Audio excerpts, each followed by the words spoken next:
Hello and hi to everyone. सभी को एक बार फिर से स्वागत है आपके अपने चैनल एम ट्यूटरिंग क्लासेस पे। जी हाँ दोस्तों, आज पढ़ाई बिल्कुल मस्ती भरा पढ़ाई होगा, क्योंकि आज हम लेकर आए हैं क्लास सेवन्थ का चैप्टर से, सेवन्थ के math chapter simple equation chapter number 4 से कुछ सवाल को, और उसको यहाँ पर बनाने वाले हैं।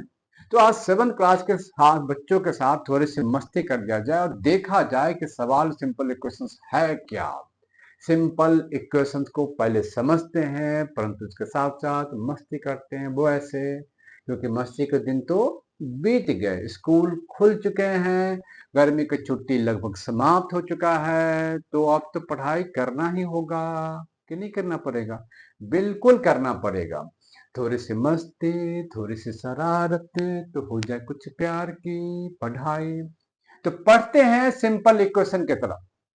सिंपल इक्वेशंस होता क्या है, इसको आसान भाषा में समझते हैं। सिंपल मतलब साधारण, इक्वेशंस एक कंडीशन होता है। इक्वेशंस क्या होता है? एक कंडीशंस होता है जिसमें एक वेरिएबल नंबर होता है, उसके साथ साथ कांस्टेंट नंबर भी होता है, या एक के साथ अधिक वेरिएबल होगा, एक के बदले में दो वेरिएबल नंबर होगा।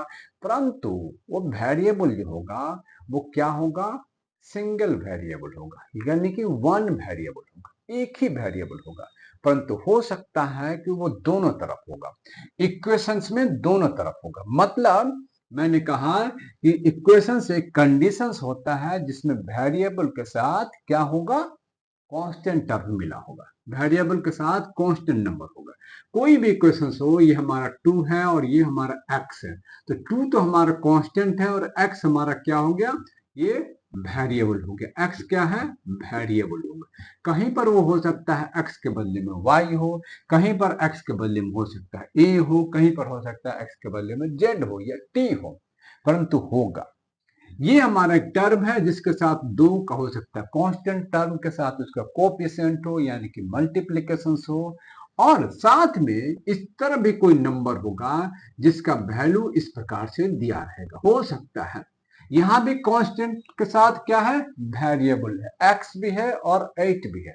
तो यहां पर इक्वेशंस का मतलब क्या होगा? इक्वेशंस इसमें एक कंडीशंस है जिसमें दोनों तरफ, यानी कि एलएचएस में भी और आरएचएस में भी, दोनों तरफ variable plus conditions, variable plus constant या वेरिएबल प्लस कांस्टेंट का जोड़ हो, या एक तरफ वेरिएबल हो एक तरफ कांस्टेंट हो, या ऐसे भी हो सकता है 4y = 16 हो सकता है, या हमारा साथ दे सकता है y बराबर -2y हो सकता है, और हमें दे सकता है -15 हो सकता है। यानी कि इस प्रकार के कोई भी इक्वेशंस हो तो उसको कहेंगे सिंपल इक्वेशन, और इसमें वेरिएबल जो है चाहे वो x हो चाहे y हो, उसका वैल्यू निकालते हैं। क्या करते हैं? वैल्यू निकालते हैं।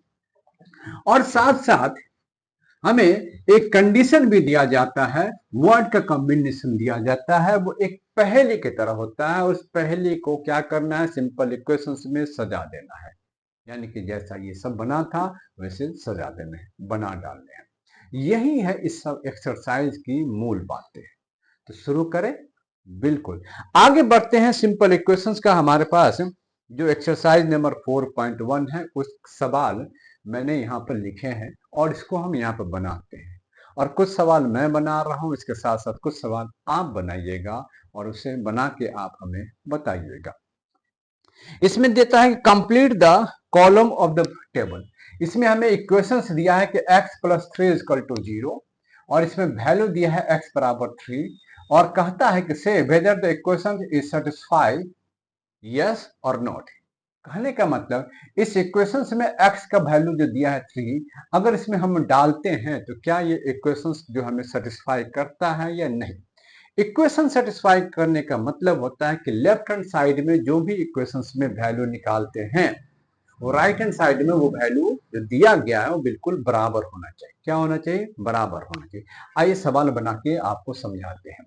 जैसे दिया हुआ है कि x+3 = 0। क्या दिया हुआ है? x+3 0, और कहा गया है कि अगर x बराबर 3 हो तो हमें बताइए कि इधर x के बराबर 3 पुट करने के बाद LHS बराबर RHS होता है या नहीं, और इसको सेटिस्फाई करता है या नहीं, यही बताना है। तो अब आप x का वैल्यू 3 यहाँ पर पुट करेंगे तो क्या होगा, x का वैल्यू 3 लिखेंगे, प्लस 3 तो पहले से है और इधर हमारा 0 है। इस दोनों को जोड़ेंगे तो क्या होगा, 6 होगा और इधर हमारा 0। क्या 6 बराबर 0 है, तो नहीं। तो हमारा ये इक्वेशन जो दिया हुआ है वो सेटिस्फाइड नहीं करता है, तो हम क्या लिखेंगे, आंसर नो लिखेंगे। क्या लिखेंगे, नो लिखेंगे। अब अगला सवाल लेते हैं। हमें दूसरा सवाल दिया है कि 5x is equal to 25, 5x is equal to 25, और यहाँ पर हमारा दिया हुआ कि x बराबर 5, x बराबर 5, यानी कि इसमें x बराबर 5, हम इसमें वैल्यू x के वैल्यू पुट करते हैं। x का वैल्यू कितना दिया है, 5, वो इसमें हम इस x का मान जो है इसमें डालते हैं। तो 5 और x के बीच में क्या रिलेशन है, मल्टीप्लाई का। क्या रिलेशन है, मल्टीप्लाई का। तो 5 मल्टीप्लाई है किससे, इस 5 का वैल्यू डाला और हमारा वैल्यू है इधर राइट हैंड साइड में, पहले से 25 लिखा है तो उसको पहले से लिखा। अब ये हमारा दोनों को मल्टीप्लाई करते हैं तो 25 आया और इधर भी 25 आया, यानी कि ये जो हमारे इक्वेशन है वो क्या करता है, सेटिस्फाई करता है। तो हम इसमें क्या लिखेंगे, यस लिखेंगे। क्या लिखेंगे, यस लिखेंगे। अब आपको शायद क्लियर हो गया होगा। चलिए एक और सवाल बनाता हूं और वहां से आप समझिए क्या प्रोसेस है। ये सवाल दिया है m divided by 3 is equal to 2, और हमें m का वैल्यू दिया है 6, m का वैल्यू दिया है 6, और m का वैल्यू 6 माइनस 6 दिया है। क्या वैल्यू दिया है, -6। m का वैल्यू क्या दिया है, -6। एक बार फिर से कहने का यहाँ पर तात्पर्य है कि m का जो वैल्यू -6 दिया है वो यहाँ पर आप डालिए। कहाँ डाले, यहाँ पर। तो m के जगह पर क्या लिखेंगे, -6, और यहाँ पर 3 डिवाइड कर रहा है राइट हैंड साइड में, यानी हमारा 2 है तो 2 को एज इट इज लिख देंगे, और 3 से क्या करेंगे, -6 को डिवाइड करेंगे तो कितनी बार में डिवाइड होगा, 2 बार में। इधर क्या होगा, -2, और इधर क्या है, 2। क्या हमारा -2 बराबर होगा 2 का, बिल्कुल नहीं। ये भी हमारा सेटिस्फाई नहीं करता है, तो हम क्या लिखेंगे, आंसर नो। इन सवाल बनाने से के बाद आपको पता चलता होगा कि हमें क्या करना है। यानी कि एक में हमें वैल्यू दिया है, इस वैल्यू दिया है, जो भी वैल्यू दिया है उस एक्सप्रेशन में उस नंबर का वैल्यू पुट किया जाए। पुट करने के बाद ये देखना है कि एलएचएस में सिंप्लीफाई करने के बाद वो जो वैल्यू आया वो आरएचएस के वैल्यू के बराबर है या नहीं है। नहीं बराबर है तो नो लिखेंगे, अगर बराबर है तो यस लिखेंगे। बस यही काम इस एक्सरसाइज 4.1 के पहले सवाल में करना है। अब आगे बढ़ते हैं अगले सवाल की तरफ। इसी एक्सरसाइज 4.1 का जो सवाल है उसको हम आगे बनाते हैं और आपको सामने में रखते हैं। ये सवाल कहता है कि value given is a solution to the given equations और नॉट। यहां भी एक कंडीशन दिया है, यहाँ एक कंडीशन दिया है। 2 का पहला सवाल क्या है कि n + 5 = 19 है, और यहाँ पर दिया है कि n का वैल्यू 1। कहने का मतलब यहाँ पर है, पहले के सवाल की तरह है कि अगर आप n का वैल्यू 1 यहाँ पर डालिए और इसका लेफ्ट हैंड साइड में इसका वैल्यू निकालिए। क्या ये लेफ्ट हैंड साइड का जो वैल्यू निकाला गया है वो राइट हैंड साइड के वैल्यू के बराबर होता है या नहीं। तो हम n का वैल्यू क्या डालें, 1 डालते हैं, तो 1 + 5, और यहाँ पर क्या है, राइट हैंड साइड में 19 है, तो इधर क्या आया, 6 आया, और ये क्या 6 जो है 19 के बराबर है, तो नो। तो हमें क्या करना है, वेदर गिवन सॉल्यूशंस है या नहीं, तो क्या आंसर लिखेंगे, नॉट लिखेंगे। क्या लिखेंगे, नॉट लिखेंगे। उसी प्रकार के इसमें एक और सवाल है जो दिया मैं बना रहा हूं, वो है 7n + 5 = 19, और यहाँ पर n का वैल्यू 2 दिया है। अब इस इक्वेशंस में जहां पर ये वेरिएबल और इधर कांस्टेंट, फिर इधर कांस्टेंट का इक्वेशंस बना है, एलएचएस प्लस आरएचएस दोनों है, तो यहाँ पर हम n का वैल्यू पुट करते हैं। तो n का वैल्यू पुट करने पर हमें क्या मिलेगा, 7 × 2 + 5, और इधर राइट हैंड साइड में 19 है। अब आप इसको बनाओगे तो क्या होगा, 14 + 5 होगा, और इधर हमारा 19 होगा। अब इधर भी हमारा 19 और इधर भी हमारा 19, यानी कि ये क्या है, हमारा वैल्यू को सेटिस्फाई किया। वैल्यू जो सॉल्यूशन जो दिया हुआ है वो सही है, तो हमें आंसर में क्या लिखना है, यस। सेटिस्फाई किया तो यस किया। अब आप इन सवालों से आप समझ में आ गया होगा कि एक्सरसाइज 4.1 के पहला और दूसरे सवाल में क्या करना है। आगे बढ़ते हैं अगले सवाल की तरफ। इस वीडियो को ध्यान देते हुए जो हमारे नए व्यूअर्स हैं, जो नए हमारे देखने वाले दर्शक हैं, उससे मैं गुजारिश करता हूँ इस चैनल को जरूर सब्सक्राइब कीजिए और आप लाइक एंड शेयर जरूर कीजिएगा। आगे बढ़ते हैं अगले सवाल की तरफ। अगला जो हमारा तीसरा सवाल है वो 3 का हम एक सवाल लिए हैं, नंबर 2। वो भी हमारा क्या है कि 3m is equal to 3m minus 14 is equal to 4। यहां पर आपको वेरिएबल के साथ कांस्टेंट है 3m माइनस 14 इजकल टू 4। यहां पर आपको क्या करना है, वैल्यू जो m जो वेरिएबल नंबर है उसका वैल्यू निकालना है। क्या करना है, वैल्यू निकालना है। तो हम इसको क्या करेंगे, सिंप्लीफाई करेंगे। क्या करेंगे, सिंप्लीफाई करेंगे। 3m अब हमारा यहाँ पर इक्वल टू किया, ये माइनस 14 को आप दूसरी तरफ ले जाएंगे यानी कि राइट हैंड साइड में ले जाएंगे तो आपको पता होगा कि साइन क्या होता है, चेंज हो जाता है, बदल जाता है। तो माइनस 14 क्या हो जाएगा, प्लस 14 हो जाएगा। अब हमारे 4 प्लस 14 को जोड़ने पर कितना आएगा, 18 आएगा। तो m का वैल्यू क्या होगा, m और 3 के साथ क्या रिलेशन है, m और 3 के साथ क्या रिलेशन है, मल्टीप्लाई का। क्या है, मल्टीप्लाई का। तो 3 से क्या हो जाएगा, डिवाइड हो जाएगा। क्या हो जाएगा, डिवाइड। तो m का वैल्यू क्या आया, m का वैल्यू 6 आया और यही आपका आंसर होगा। m के बराबर m इक्वल टू 6 आया। एक और सवाल लेता हूं इसमें से हम, जिसमें है value m minus 7 equal to 3 है। m minus 7 equal to 3, m minus 7 equal to 3।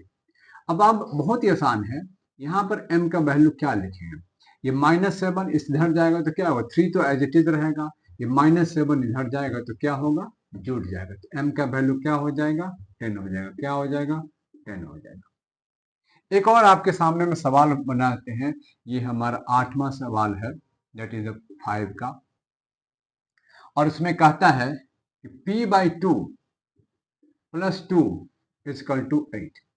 ये आप ध्यान से देखिए, ये सवाल है 5th का 8वां सवाल है। p/2 plus 2 is equal to 8। अब आप क्या करेंगे, ये p/2 है और इधर हमारा 8 है। इस 2 को आप ट्रांसपोर्ट करेंगे राइट हैंड साइड तो क्या हो जाएगा, माइनस हो जाएगा। तो हम क्या लिखेंगे, p/2 इजकल टू 6। अब p को 2 क्या करता है, डिवाइड करता है। क्या करता है, डिवाइड। तो अब उधर ले जाएंगे तो क्या होगा, p क्या होगा, मल्टीप्लाई हो जाएगा। 2 क्या होगा, मल्टीप्लाई होगा किसका, तो 6 का। p का वैल्यू क्या आ गया, 12। क्या आ गया, 12। इस प्रकार से आप p का वैल्यू निकाल लेंगे। यहाँ p/2 प्लस 2 इजकल टू 8। इस प्लस 2 को आप राइट हैंड साइड में ले जाएंगे, ट्रांसपोर्ट कीजिए उस तरफ, तो साइन प्लस क्या हो गया होगा, माइनस। तो इधर क्या हो गया, p/2 इजकल टू 6। 2 क्या है, p को डिवाइड करता है, तो अब क्या होगा, उधर जाएगा तो क्या करेगा, मल्टीप्लाई करेगा। तो क्या होगा, 6 इंटू 2 इजकल टू 12। कोई डाउट, आगे बढ़ते हैं अगले सवाल पर। अगला सवाल बड़ी मजेदार है। वो मजेदार इन द सेंस है कि आपको पढ़ते रहना है और एक आपको वर्ड है, सेंटेंस है, और सेंटेंस में कुछ कंडीशन दिया हुआ है। उस कंडीशन को आपको क्या है, एक्सप्रेशंस में, अलजेब्रिक एक्सप्रेशन जो है वो वेरिएबल के साथ जो एक्सप्रेशंस है उसमें आपको बना डालना है। और आपके पास भी किताब होगा, एनसीईआरटी की किताब। कौन सी किताब होगी, एनसीईआरटी 7th क्लास की मैथ बुक होगी, उससे आप ये सारे सवाल बनाइएगा। 4th का पहला सवाल क्या है, पहला का सवाल सुनिए ध्यान से। The sum of number x and 4 is 9। Sum of, sum मतलब जोड़, ऑफ नंबर, सम मतलब जोड़, तो किसका जोड़, नंबर x का और plus 4 is equal to 9। Sum of number x and 4, तो सम किया नंबर x को, प्लस 4 जोड़ा, इजकल टू 9 दे दिया। अगला सवाल, 10 टाइम्स a इज 17। तो a है और इसको 10 टाइम्स, टाइम्स का मतलब क्या होता है, टाइम्स का मतलब होता है मल्टीप्लाई, टाइम्स का मतलब मल्टीप्लाई। तो 10 टाइम्स, टाइम्स कहीं भी लिखा हो तो उसका मतलब होता है मल्टीप्लाई, मल्टीप्लाई, मल्टीप्लाई करेंगे, मल्टीप्लीकेशन करेंगे उस नंबर के साथ। सम मतलब होता है जोड़, तो टाइम्स मतलब मल्टीप्लीकेशन। 10 टाइम्स, तो 10 से मल्टीप्लाई कीजिए, इक्वल टू 70। नेक्स्ट है, सॉरी ये 3rd सवाल है। दूसरा सवाल कहता है 2 सब्ट्रैक्टेड फ्रॉम y। 2 सब्ट्रैक्टेड, 2 किससे घटा, y से। 2 subtracted from y equal to 8। चौथा सवाल, the number b divided by 5, एक नंबर है, कौन सा नंबर है, बी, इसको क्या किया गया, डिवाइडेड बाई 5 से डिवाइड किया गया, इजकल टू 6। नंबर बी है, इसको डिवाइड किया गया किससे, 5 से, इजकल टू 6, यही हमारा आंसर हो जाएगा। 3/4 ऑफ टी, एक नंबर है टी, एक नंबर क्या है, टी, उसको क्या किया है, 3/4, 3/4 का मतलब क्या होता है, 3/4, 3/4, इसको क्या करेंगे, मल्टीप्लाई करेंगे, क्या करेंगे, टी के साथ मल्टीप्लाई करेंगे, इज 15, तो इसको क्या लिखेंगे, 3t/4 इजकल टू 15। आपको सिर्फ एक्सप्रेशन ड्रॉ करना है, बनाना है, उसका वैल्यू नहीं निकालना है, क्या करना है, सिर्फ एक्सप्रेशंस बनाने हैं, ये सारे एक्सप्रेशंस अलजेब्रिक एक्सप्रेशंस बनाने हैं। नेक्स्ट है 7 times m plus 7 gets you 77, 7 times m, और ये हमारा एक नंबर है m, इसको 7 टाइम्स करेंगे तो क्या करेंगे, 7 के साथ को इसके साथ क्या करेंगे, मल्टीप्लाई करेंगे, तो क्या हो जाएगा 7m और plus 7 is equal to 77, 7m plus 7 is equal to 77। इसके कुछ और सवाल है और जो मेरा विचार है कि आप बना के हमें भेजें तो अच्छा लगेगा। हम आगे बढ़े एक सवाल पर। जी हाँ, एक और सवाल है और 5वां मैंने पहले बता दिया था, तो अब हम आते हैं एक्सरसाइज नंबर 6 पे। ये हमारा एक्सरसाइज नंबर 6 में है और यहाँ पर हम बनाएंगे 6 का 1 नंबर और 2 नंबर। बाकी आपसे रिक्वेस्ट है, गुजारिश है कि नंबर 3 और नंबर 4 आप बना के भेजें। बढ़ते हैं हम अगले सवाल पर और नंबर 6 का सवाल हमें कहता है, और ये सवाल मैंने बोर्ड पर भी लिखा है ताकि जो बच्चे इस वीडियो को देख रहे हैं, और यहाँ पर मैंने लिखा है इरफान सेज, क्या सवाल कहता है, Irfan says that he has 7 marbles, 7 marbles more than the 5 times the marble Parmit है। इरफान कहता है उसके पास क्या है, 7 मार्बल ज्यादा है than the 5 times marble Parmit है। हम मार्बल को यहां पर मानेंगे m, यानी कि क्या मानेंगे, परमिट का जो मार्बल है, परमिट मार्बल्स, उसको हमने m मान लिया, यानी कि मान लिया कि परमिट के पास m मार्बल है। और इरफान कह रहा है, क्या कह रहा है, वो कहता है कि he has 7 marbles more than the 5 times marble Parmit has. Irfan says that he has 7 marbles more, 7 marble ज्यादा है than the 5 times Parmit has. और इरफान के पास कितने मार्बल है, 37, तो 37 है इरफान के पास, और वो कह रहा है कि परमिट के जो है मार्बल 5 टाइम्स से 7 गुना 7 ज्यादा है। ये हमारे question. Irfan says he has 5 times plus 7, यानी कि 7 marble more than the 5 times permit marble has, यानी कि परमिट के पास जितने मार्बल है उससे 5 गुना से 7 ज्यादा है, 5 गुना से 7 गुना है, तो 5 times more, 5 times the marble Parmit है, परमिट को जितने मार्बल है उससे 5 गुना में 7 जोड़ देंगे तो ये हमारा इक्वेशन बन जाएगा। दूसरा सवाल है हमारा इसी का, Lakshmi father is 49 years old, Lakshmi के पिताजी की उम्र क्या है, 49 ईयर्स, नोट कर लीजिए सॉरी 49 ईयर्स ओल्ड है, और he is 4 years older than the 3 times Lakshmi age, और लक्ष्मी के एज को हमने y मान लिया, लक्ष्मी के एज को हमने क्या मान लिया, y मान लिया। उसके जो पिता है, लक्ष्मी के पिता, सॉरी लक्ष्मी का जो, लक्ष्मी जो है, लक्ष्मी के जो पिता हैं वो 49 ईयर्स ओल्ड है, कितने साल ओल्ड है, 49 ईयर्स, और ये लक्ष्मी का एज है। कंडीशन क्या बताया, कंडीशन से ध्यान देखिए, he is 4 years older than the 3 times Lakshmi age, Lakshmi के एज को 3 गुना कर दीजिए, तो क्या करें, 3 टाइम्स गुना कर दे, 3 और y का क्या हो गया, कॉम्बिनेशन हो गया, मल्टीप्लाई हो गया, और इसमें कितना ज्यादा है, तो 4 years, और ये दोनों क्या है, 49।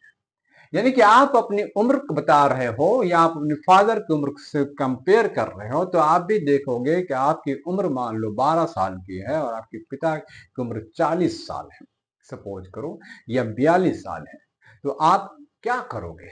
आपकी जो पिता की उम्र मान लो 40 साल है, 40 ईयर्स है, और योर एज 12 ईयर्स है। आपकी उम्र क्या है? 12 ईयर्स।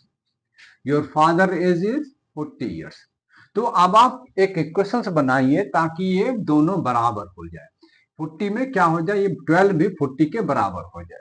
तो क्या करोगे आप? इक्वेशन मानोगे, इसको 3 गुना करोगे, इसमें से 4 जोड़ दोगे। क्या करें आपने? इसमें आपने 3 गुना किया, 12 को 3 से मल्टीप्लाई किया, प्लस 4 जोड़ दिया, तो 40 आया। और अगर आपकी उम्र x कर दिया जाए, सपोज करो x कर दिया जाए, तो क्या हो गया? 3x plus 4 is equal to 40। अब आप देखो कि हमारा आपका इक्वेशन बन गया, आसानी से इक्वेशन बन गया। x क्या है? आपका एज है, जो कितना एज है? 12 ईयर्स। तो आप अगर यहाँ पर 12 डालते हो, जो आपकी एक्चुअल उम्र है, तो क्या हो गया? 12 प्लस इंटू 3 प्लस 4, तो क्या हो गया? 40 के बराबर हो गया। यानी कि यही इक्वेशन है जो आप देख रहे हो कि क्या होता है, और उसी को क्या है? अलजेब्रिक एक्सप्रेशन यानी सिंपल इक्वेशंस में सजा देना है। और यही इस एक्सरसाइज का मुख्य बात दिया गया। एक्सरसाइज 4.2 भी जब आप देखोगे तो सिंपल इक्वेशंस है, और उसमें हमें वैल्यू निकालना है। ये इक्वेशंस आपने भी देखा है, जो हमने यहाँ पर बनाया है। हमने 2 नंबर का सवाल बनाया है, 3 नंबर का सवाल बना है, और 5 नंबर का भी जो सवाल बनाया गया है, उसमें भी आप पाएंगे कि इसी प्रकार के इक्वेशंस हैं, और इसमें वेरिएबल का नंबर निकालना, वेरिएबल का वैल्यू निकालना है। एक हम सवाल जैसे बताते हैं कि give the first step, you will use the separate the variable and then solve the equation. पहला स्टेप क्या है? ये अगर हम पहला का ए लेते हैं, 4.2 हमारा एक्सरसाइज है, और ये हमारा 1 है और ए है, और x माइनस 1 बराबर 0 है। तो अब आप क्या करोगे? x का वैल्यू क्या होगा? आप भी जानते हो कि इधर हमारा 0 है, तो x को उस तरफ ले जाएंगे तो क्या होगा? साइन चेंज होगा, तो 0 में क्या जुटेगा? 1 जुड़ेगा। तो क्या वैल्यू आया x का? x का वैल्यू 1 आया। बस इसी आसान तरीके से ध्यान देना, सिर्फ ध्यान ये देना है कि जब भी कोई नंबर, यानी कि इस तरफ प्लस है, इस तरफ जाएगा तो ये माइनस हो जाएगा, और माइनस में कोई नंबर है, इस तरफ आएगा तो ये प्लस में हो जाएगा। ये बस बेसिक कॉन्सेप्ट को, बेसिक बातें को ध्यान रखना है, परंतु आप सवाल आराम से बना लोगे। मान लो एक सवाल दिया है y माइनस 4 इजकल टू 7। अब यहाँ पर क्या है? -7 है, तो y के वैल्यू निकालना है, तो क्या करेंगे? ये जो हमारा कांस्टेंट टर्म है, हम कांस्टेंट के साथ तरफ ही ले जाएंगे। इधर तो 7 पहले से है, और ये -4 को ले जाएंगे तो क्या लिखेंगे? +4। वैल्यू क्या हो गया? y बराबर क्या हो गया? 11। और यही आपका आंसर होगा।